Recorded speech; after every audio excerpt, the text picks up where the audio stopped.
Il chante aussi, oui. C'est Louis-Ferdinand Céline. Tout à fait. Il chante dans Règlement. Tout à fait.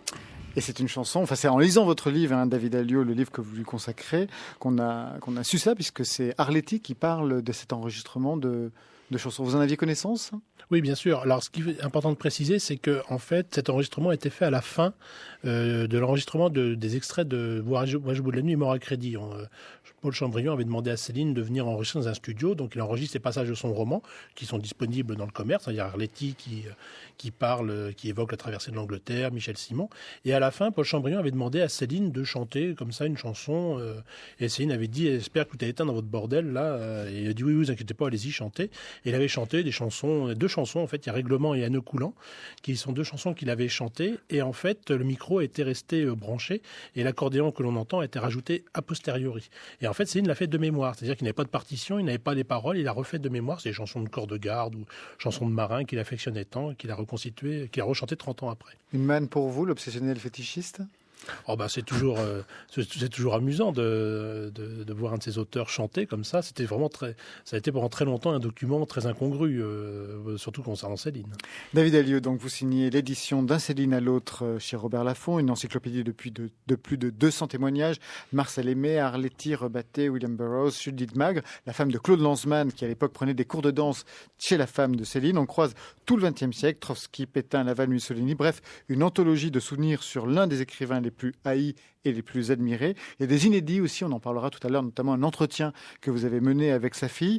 C'est un ouvrage qui s'inscrit pour vous dans un parcours obsédé par la figure de l'écrivain. Pas moins de 7 ouvrages que vous lui avez consacrés. Je ne parle même pas des articles. À quand remonte votre premier rapport personnel avec l'œuvre de Céline ? C'était il y a 20 ans, en 91. J'étais jeune libraire à l'époque et j'ai lu Voyage au bout de la nuit. Je travaillais en librairie, j'avais une culture plutôt 19e siècle, Barbey d'Aurevilly, Huysmans, Flaubert, Balzac. Et mes collègues me disaient, c'est peut-être bien quand même que tu passes un petit peu à l'étage supérieur en lisant les auteurs du 20e.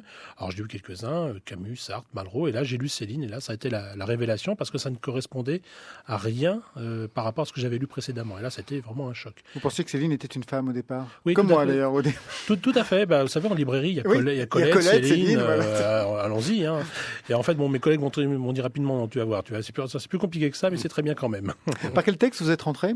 Voyage au bout de la nuit. D'accord. Et vous avez lu tout, j'imagine, à la suite Alors, après, j'ai effectivement lu Mort à crédit, qui est aussi un très grand texte de Céline, vraiment une autre révélation. Et après, j'ai lu les biographies, notamment de Maître François Gibault, la biographie de Vitou. Et après, j'ai continué avec la trilogie allemande. Mais c'est vrai que j'ai découvert, en lisant la biographie, l'aspect, on va dire, était complètement inconnu du personnage, c'est-à-dire le pamphlétaire antisémite. Je suis arrivé à Céline par la littérature. Et vous, Jean-Quentin Châtelain, est-ce que vous êtes arrivé à Céline ?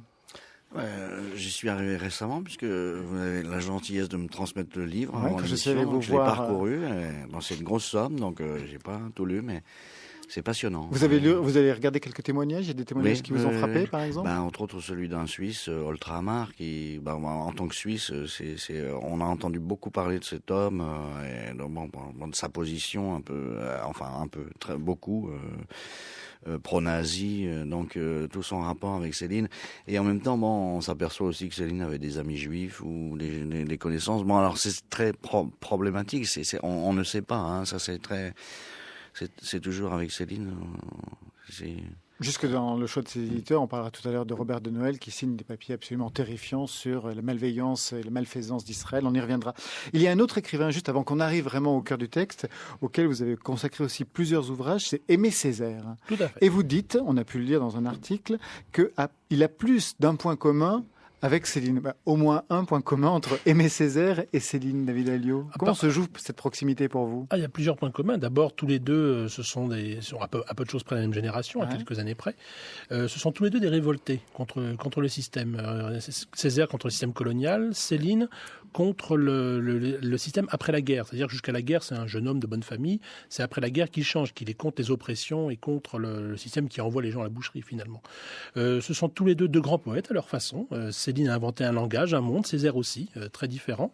Et ce sont deux personnes qui se sont engagées politiquement. On peut reprocher l'un ou à l'autre leurs engagements, mais tous les deux se sont engagés. Et je crois que fondamentalement, les deux aimaient les hommes.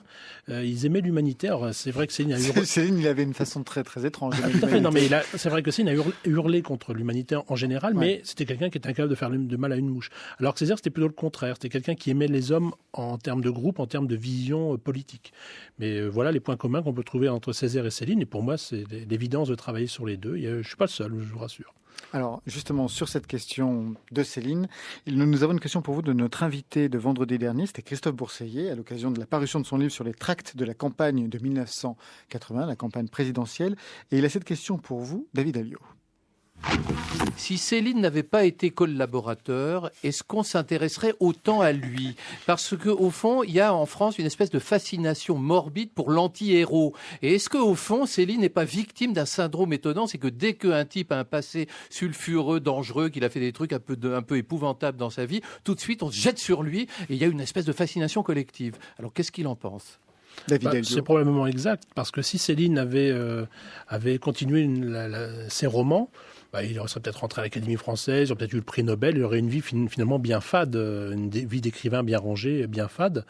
Le fait effectivement qu'il ait choisi des options pamphlétaires et qu'il se soit, on va dire, compromis par certains aspects pendant l'occupation et qu'il ait fui, fait que même sa vie devient romanesque et devient finalement très intéressante.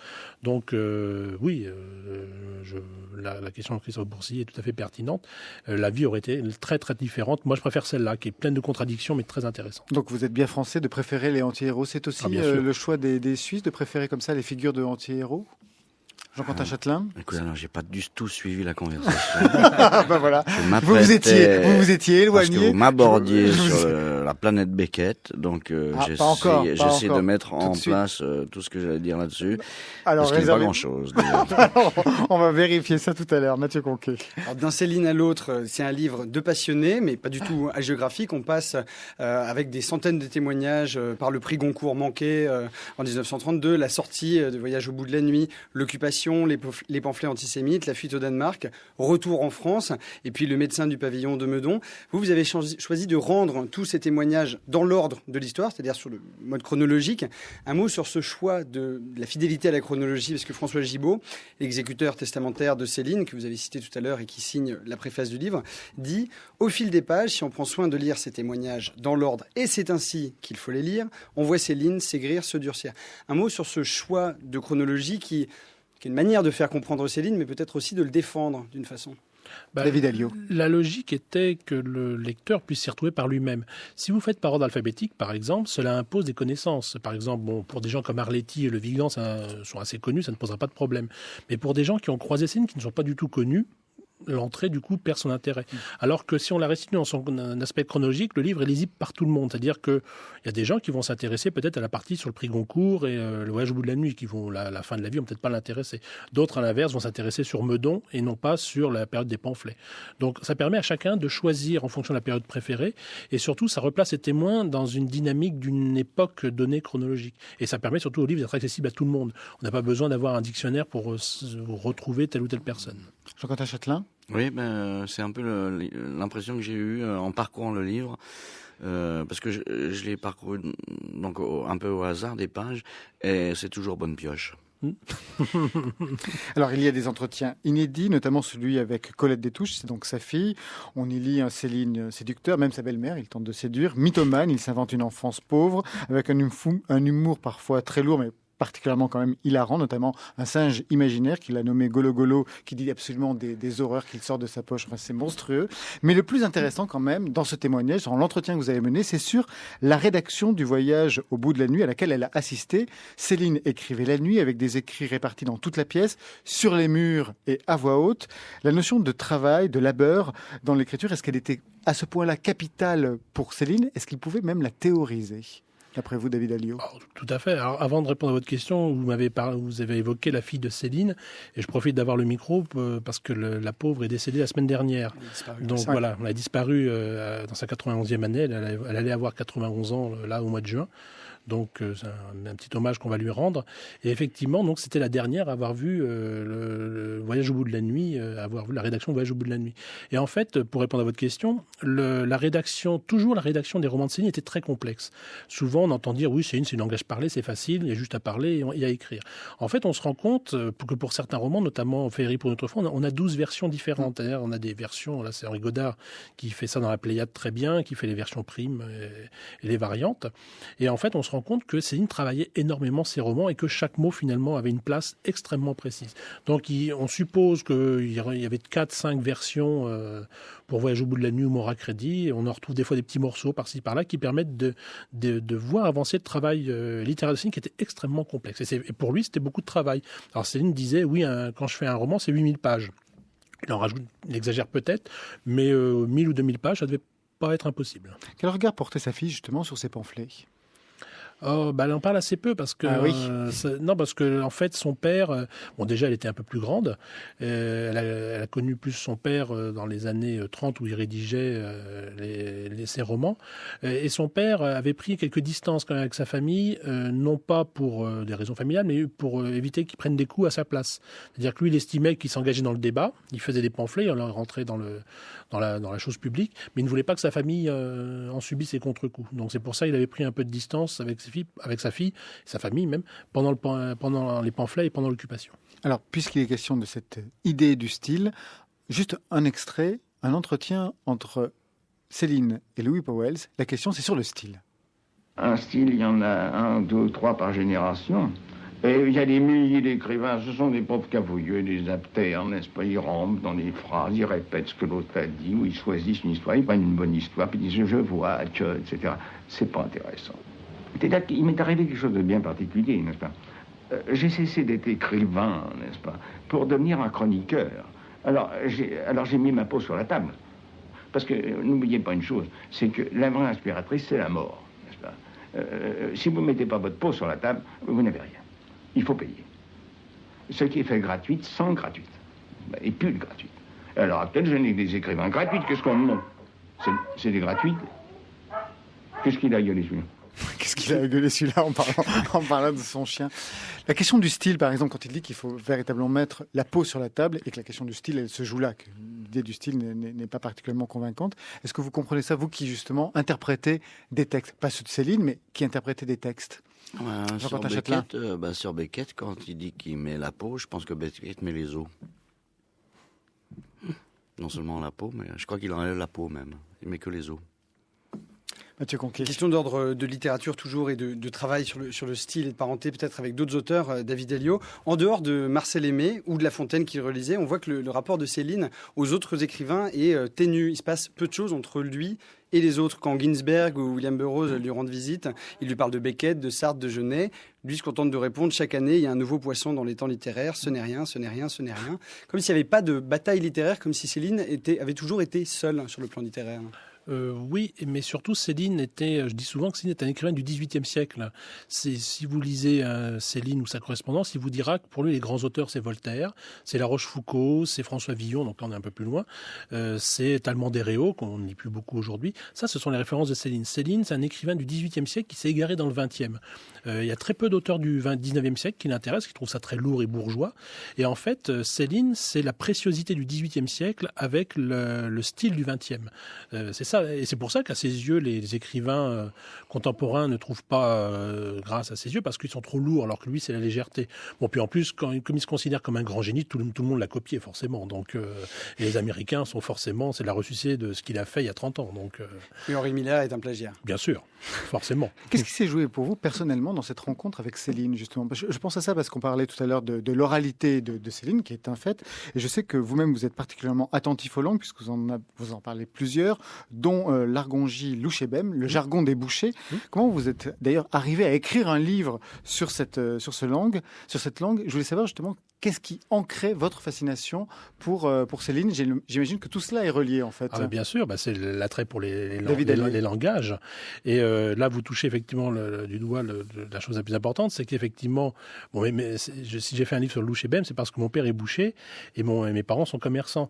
Et c'est pour ça, tout à l'heure, on évoquait Maura Crédit. Quand j'ai lu Maura Crédit, qui raconte la vie d'un fils de commerçant, là, j'ai dit, j'ai senti une osmose totale en disant, quand Céline parle de sa jeunesse commerçant, où on a peur du lendemain, on a peur de la grande distribution, on a peur de tout finalement, et qu'il faut faire attention, le paraître, c'est important. En fait, j'avais l'impression de lire ce qui se passait à la maison, quoi. Donc, c'est pour ça que le Voyage au bout de la nuit a été un choc littéraire pour moi, et Mort à crédit, c'était une révélation parce que c'est des choses que je sentais dans la vie de tous les jours, mais j'arrivais pas à mettre les mots dessus. Mais quand j'ai eu Mort à crédit, je dis j'aime Ferdinand, t'es mon frère, quoi.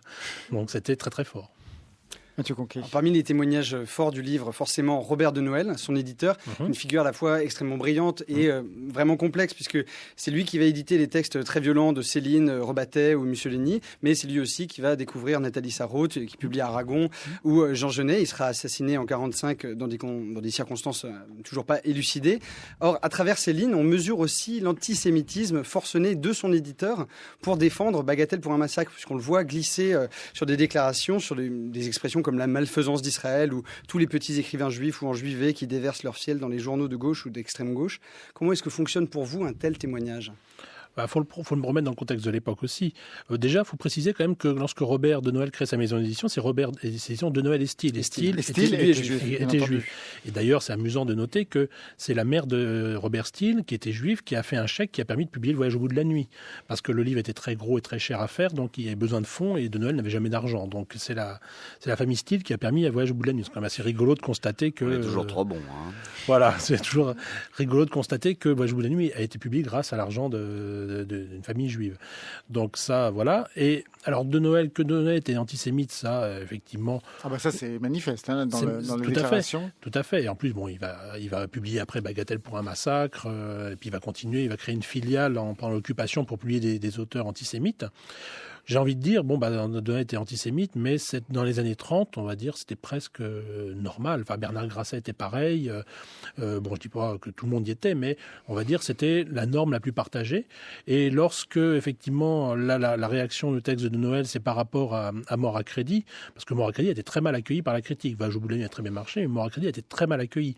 Alors qu'il attendait le contraire. Logiquement, ça devait être la confirmation. Être le Goncourt. Tout à fait. Et Céline lui-même considérait que Mort à crédit, à juste titre d'ailleurs, était supérieur au Voyage au bout de la nuit et que ça allait être le livre qui allait rester. Or, lorsque le livre sort, personne ne comprend le Mort à crédit. Tout le monde dit... Tout le monde n'était pas fils de boucher. Non, c'est surtout... Non, mais attendez. Lorsque le livre sort, on dit « Ah, il y a plein de gros mots ». Donc, voilà, c'est assez outrancier, il y a plein de gros mots. Alors qu'en fait, le style est extrêmement novateur, le roman est extrêmement novateur, et ce n'est que bien plus tard. C'est qu'aujourd'hui, on se rend compte que Mort à crédit est un livre absolument phénoménal, qui a parfaitement bien vieilli d'ailleurs, et qui parle effectivement d'un monde qui m'est familier. Mais personne n'a compris à l'époque le côté novateur du livre, et donc tous les journalistes se sont contentés de dire « Ah oui, il y a plein de gros mots, il écrit n'importe quoi ». C'est ordurier. Et en fait, de Noël, et à mon avis Céline aussi, on a conçu une forme de rancœur sur un milieu qui n'a pas compris alors que lui, en plus, ça touchait la jeunesse, ça touchait sa jeunesse, et pour lui, c'était son meilleur roman, et il a été complètement lapidé par la critique. Donc il y a une certaine rancœur et de Noël et de Céline. Alors ça n'excuse pas, mais ça permet de comprendre comment les deux ont pu entretenir. Et en plus, le livre sort, Mort à crédit sort en plein Front populaire, donc ce qui n'arrange pas les choses non plus. Léon Blum arrive au pouvoir. Voilà. Parmi les autres témoignages, il y a aussi Arletty. Elle raconte à propos de Céline une anecdote qui est assez intéressante. Pendant une interview, il coupe la parole à sa femme, lui met la main sur la bouche et lui dit « Une biographie, ça s'invente ». Tout à fait. Quels sont selon vous les mensonges ou les inventions les plus marquantes de Céline ? Est-ce que c'est par exemple l'invention d'une enfance pauvre ou la plaque de métal qu'il avait dans la tête? Si on veut faire une émission sur les mythomanies de Céline, il va falloir demander une rallonge. Jusqu'au moment où il déclare devant une assemblée complètement terrorisée que Hitler est un juif, qu'un juif a remplacé Hitler. Ouais. Alors ça, c'est Benoît Méchain qui raconte ça. C'est encore autre chose. Mais effectivement, Céline va inventer des mythes tout au long de son existence littéraire. Alors il y a la jeunesse malheureuse. Alors ça, il y a plusieurs variantes. Au Danois, il va raconter que la nuit, il nettoyait les trains. Complètement faux, pour payer ses études. Il va quand même des gens 30 ans après la mort de Céline, vont jurer avoir touché la plaque de métal sur son crâne. Il y a une femme qui a témoigné auprès d'Alméras, un homme qui avait témoigné auprès d'Alméras, un point de femme pouvait rentrer dans le crâne de Céline à cause de sa trépanation, alors qu'elle n'existait que dans l'imaginaire de Céline. On est complètement dans le délire. Donc là, effectivement, la jeunesse misérable de mort à crédit et la trépanation, c'est les grands mythes céliniens. Oui, ça, c'est... Je vois complètement stupéfait, Jean-Quentin Châtelain, par rapport à cette mythomanie qui a pris des registres de légende, en fait, chez Céline. Non, je suis pas stupéfait. Non, ça m'intéresse beaucoup, là, parce que moi, j'aime aussi beaucoup Céline. C'est un ami qui me l'a fait découvrir aussi assez tard, aussi, il y a 20 ans, quoi. Et, par quel texte ? C'était Le Voyage au bout de la nuit aussi, je crois. Ouais, il me semble. Vous avez jamais été tenté de porter la parole sur une scène de théâtre, celle de Céline ? Je crois qu'il y en a un qui l'a fait. Ah oui, ça oui. Donc ça suffit.